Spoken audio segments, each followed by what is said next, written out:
Hello, my name is Sam Kubek and I'm a partner here at Spaulding Ridge. Over the last couple of weeks with the outbreak of COVID-19, we've been fielding a lot of questions from our current and former customers around the impact COVID-19 will have on their businesses, specifically around how to better manage their liquidity and cash position during these times of uncertainty that we're all living through.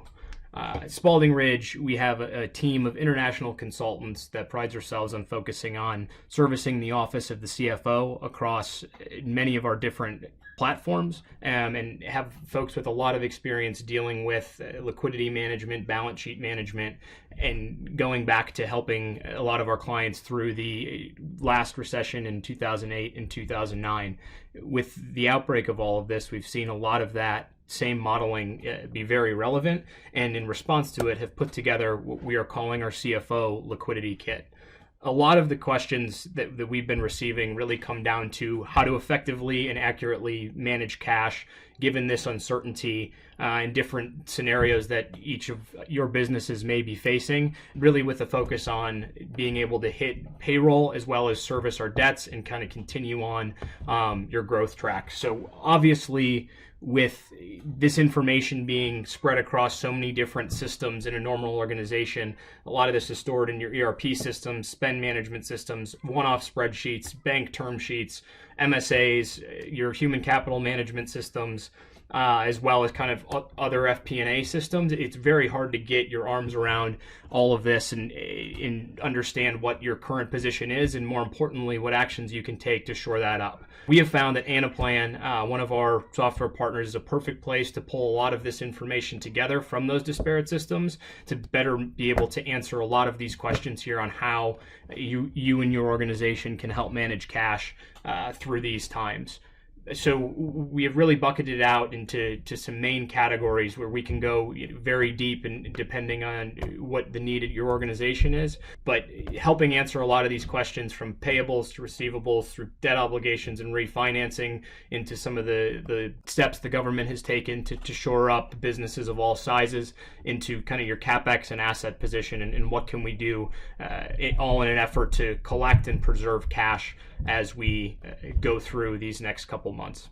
So where do we begin to answer some of those questions that we had just posed on the last page? And what we're recommending is really starting with even a high-level 13-week cash flow model, which is going to allow you to see your cash position by week and some of the potential problem areas that you have, and then again be able to take the action to remedy a lot of those. So right now what we're seeing is a time of decreasing revenue as we get through the months of April and May, which then in turn on our cash collections is going to have the lag and show up a couple months later. So one thing that we've been seeing quite a bit from our customers, and questions we've been receiving from our customers, is the ability to have a better grip on all of their accounts receivable, specifically to those delinquent balances, and what can we pull forward and how do we collect a lot of that to hopefully address some of the shortfall that we have here. So if I go ahead and scroll down, and there's other areas of this model that we can explore later, but really focusing on that AR piece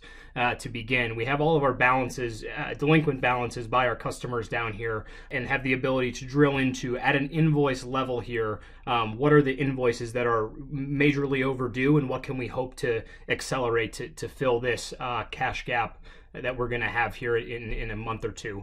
So in looking at this, I see that this one customer has a pretty delinquent balance of almost $2 million that would help solve this problem. But another thing that we found very helpful is looking into who is this customer, and are they experiencing hard times here, and how likely are we going to be able to collect from them. In this case, we see that this is an airline. Given I think a lot of the problems that they've had through all of this, that the chances of us being able to accelerate their collections aren't exactly likely at the moment. So if we go ahead and take a peek at another customer, this one being in the medical supplies realm, I think, as we've all seen, they're busier than ever here. And so is there a way that we can pull forward this $1.6 million invoice that is long overdue into a week where it's going to really help us in our cash position. So again, we can look at the collection date, change that around to see what impact it will have on what types of incentives we could potentially provide this customer to pay us sooner. So I go ahead and include this, and this is really just a simple toggle. I'm going to see that cash gap completely goes away, and we are able to be in a cash positive position and cover all of those cash expenses that we've talked through. As mentioned, this is just one example and one that we've seen quite frequently lately, but as a part of this toolkit that we've developed, there are other areas in this model where we can dive into areas that are going to help us solve a lot of those other questions that we had from the previous slide, whether it's our payables, some of our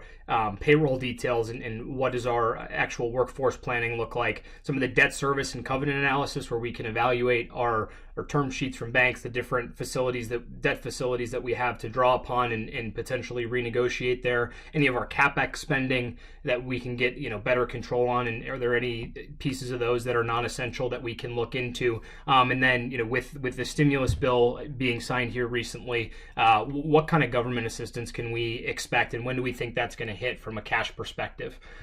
to alleviate some of this pressure. Setting up a liquidity model similar to what we just walked through can seem extremely daunting during times like these, but what we've been recommending to clients is that they really take this piece by piece and initially focus on short-term areas where they can take action on either cash collections or delaying some of the payments to really focus on kind of cash on hand. Follow that then with a deeper dive into some of the areas that require a more robust solution that can be useful both now in the shorter term, but also for years to come after we are out of these times. In addition to the modeling that we just walked through in some of the topics we've just discussed, Spaulding Ridge has also published additional content designed to help CFOs at this time. Our CFO Survival Guide you can find right here on our website, and our Cash is King Modeling Playbook is an article our CEO Jay Lobbs wrote about his experience in modeling during times like these and can be helpful to most CFOs. The team at Spaulding Ridge would love to discuss with you how we can help you and your organization through these times. Contact information is here on the screen. Please feel free to email, call, or text at any time. Reach out at our general inquiries email here as well. Looking forward to hearing from all of you.